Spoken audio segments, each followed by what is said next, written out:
Acosta, experto financiero, y ahora vamos a hablar del tema del presupuesto. El gobierno entregó un presupuesto a las regiones y a los gobiernos locales para luchar contra el COVID-19. ¿Cuál ha sido el avance? Bien, todos los detalles en el siguiente informe.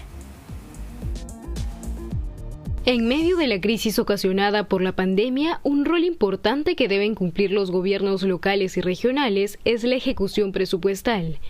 Hasta el mes de junio, el gobierno transfirió 9.000 millones de soles a los 3 niveles del gobierno para luchar contra la COVID-19, según el portal del Ministerio de Economía.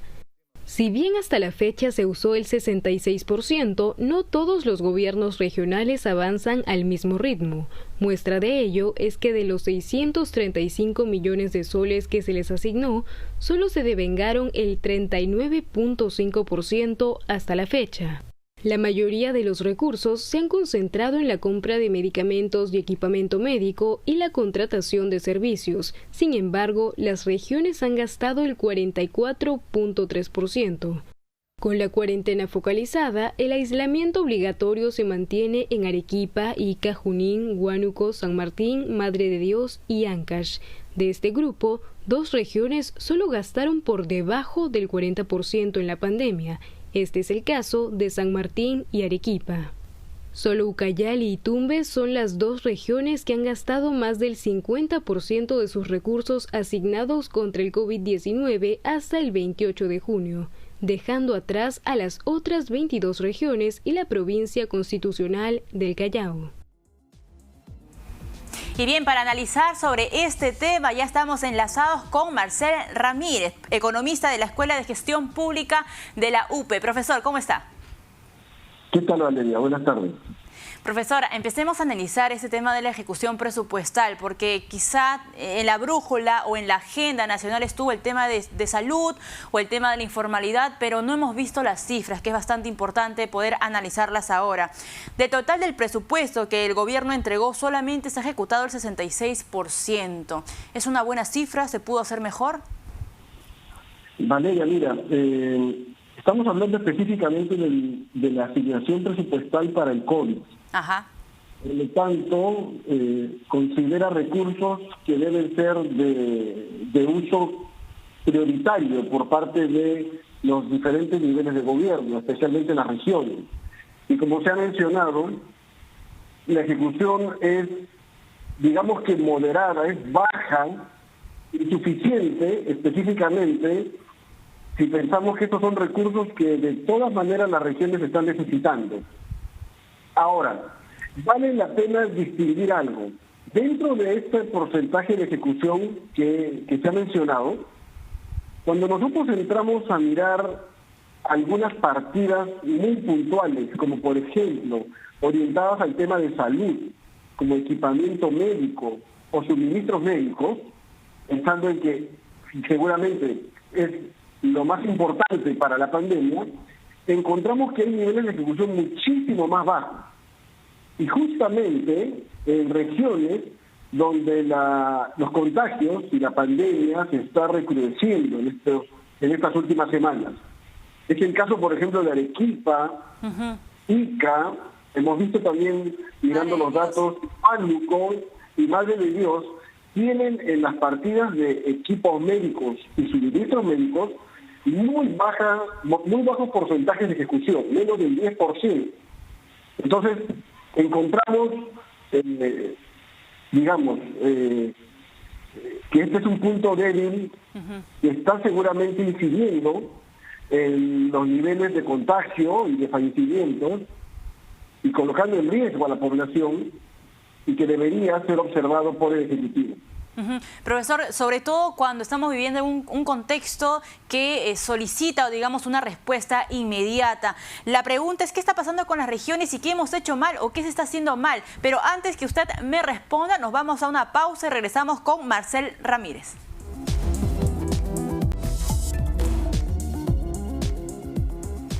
Y continuamos con más información aquí en Economía para Todos. Estamos enlazados con Marcel Ramírez, economista de la Escuela de Gestión Pública de la UP. Profesor, retomamos la pregunta que la dejé hace algunos minutos. ¿Qué es lo que estamos haciendo mal en temas de ejecución presupuestal si miramos, digamos, a las regiones? Valeria, mira, nosotros tenemos un proceso de descentralización que tiene ya un par de décadas en marcha y que fundamentalmente significó trasladar responsabilidades y presupuesto a los niveles regionales y locales para que cumplan con sus responsabilidades. Sin embargo, el modelo que al inicio implicaba primero calificar a las autoridades y responsables de ejecutar procesos antes de asignarles responsabilidades, cambió y simplemente se le asignaron responsabilidades y dinero. Entonces, no ha habido una preocupación en el Ejecutivo de calificar o acreditar, digamos, las habilidades y competencias del personal dedicado, por ejemplo, a la ejecución de lo que son contrataciones, adquisiciones, y por otro lado, al tema de inversión pública.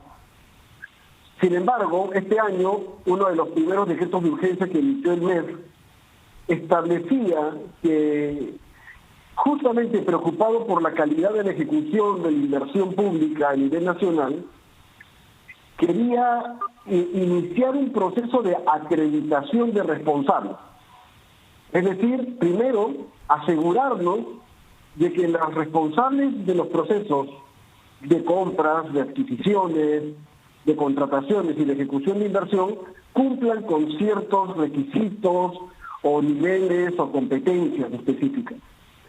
Si eso no se hace y no hay un acompañamiento o asistencia técnica, como también el MEF le llama, vamos a encontrar justamente esto, ¿no? Ejecución que se retrasa, algunas regiones que están en un buen nivel, otras que están muy desfasadas del promedio, y que al final de cuentas perjudica al ciudadano, porque no puede acceder a los bienes y servicios públicos que se merecen.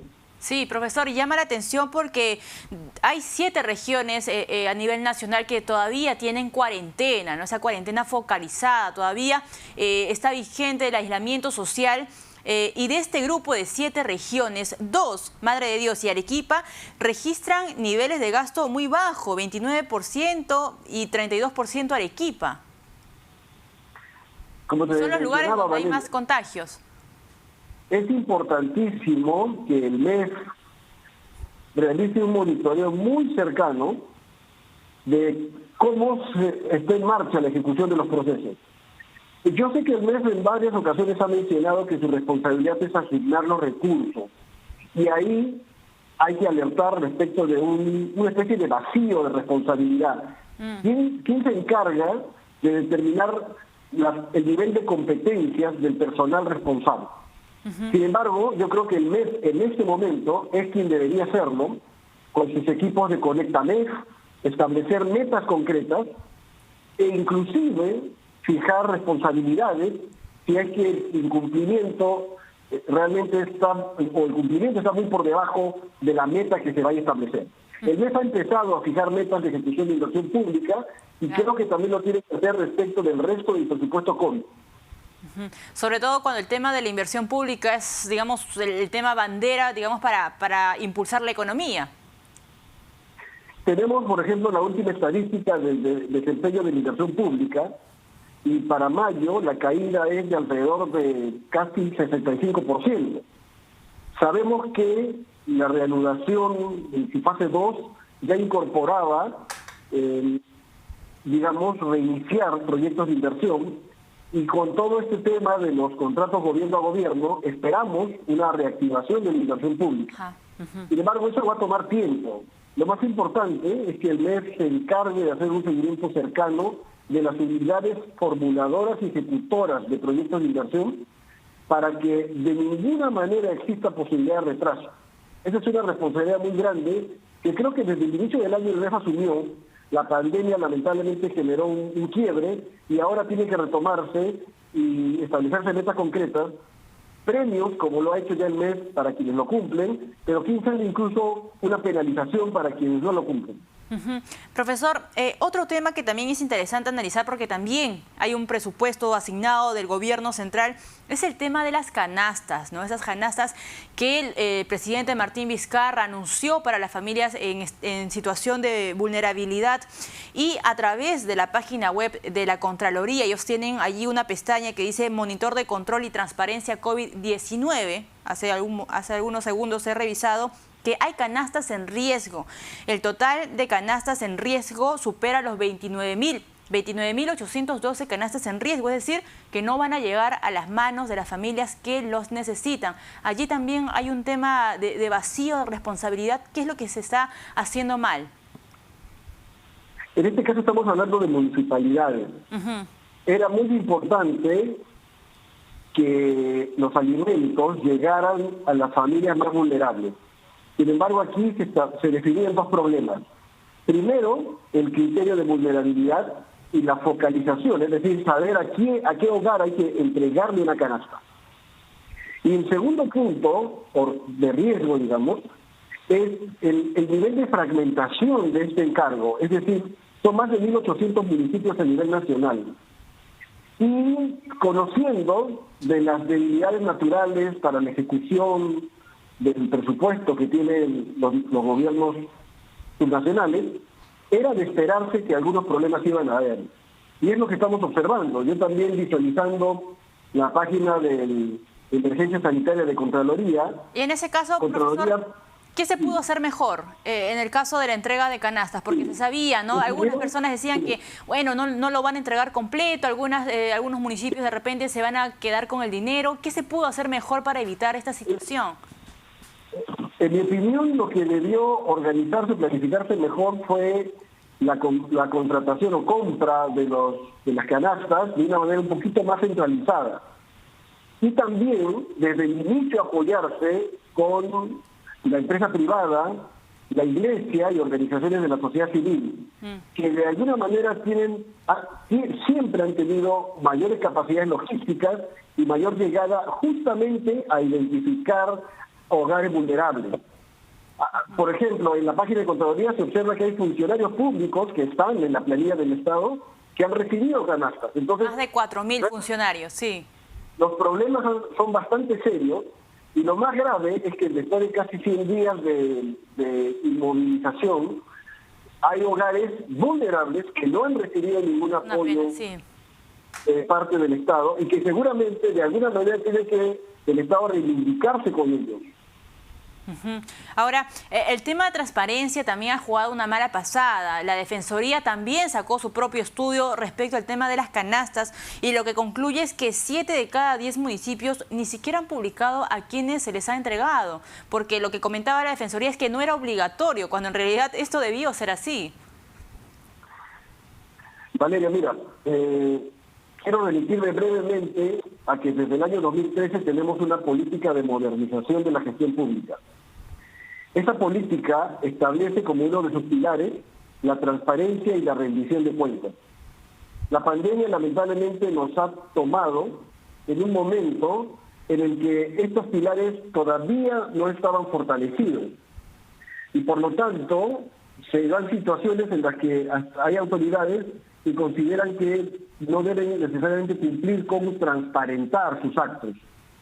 La corrupción que estamos observando en algunos municipios, porque es muy triste encontrar cada mañana de repente que la Fiscalía ingresa a un municipio y toma información, ¿no?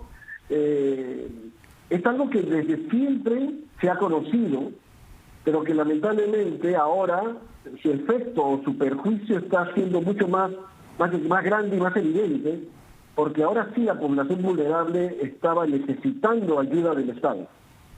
Hay un tema muy concreto. La población pobre siempre ha sido responsabilidad del MIDIS, pero la población no pobre, pero vulnerable, no ha estado a cargo de ningún sector en el Estado. Entonces, ahora justamente la pandemia lo que ha mostrado es que esa vulnerabilidad podía, de ser potencial, convertirse en una realidad. Y ahí es donde, por esa razón, no hemos podido identificar a quiénes había que ayudar, porque no los teníamos lógicamente ningún padrón. Ahora, profesor, ya de cara a los próximos meses, ya culminó la cuarentena total, ahora entramos a otra nueva etapa, ¿no? La cuarentena focalizada. ¿Cuáles son los retos? Y ya para terminar, el principal reto que usted cree que debe tener el gobierno en materia económica para recuperarnos. Yo considero que el principal reto es trabajar estrechamente con el sector privado. La reanudación en su fase 3 espera que la actividad económica se recupere hasta un poco más del 90%. Pero la realidad económica de cada sector es muy diferente. Y seguramente ya hay empresas que han quebrado, que han despedido personal y que no han podido continuar a pesar de la reanudación. Entonces yo creo que el acompañamiento con el sector privado de todo nivel, y yo diría acercarse más a la micro y pequeña empresa a través de los municipios, que los conocen un poco más, sería fundamental. Y otro punto es recordar que no es suficiente reanudar si es que la demanda no se ha reimpulsado. Y ahí recordar lo que el Banco Central recomendó hace un par de semanas cuando presentó su reporte de inflación. Necesitamos reactivar la demanda y tal vez eso pase por plantear un nuevo bono universal. Yo sé que el MEF en varias oportunidades ha dicho los bonos son los que son, pero ya el mismo Banco Central señala que lo que necesitamos es recuperar el consumo privado y recuperar la confianza del inversionista para impulsar la inversión privada. Listo. Esos dos pilares son importantes en este momento. Listo, profesor.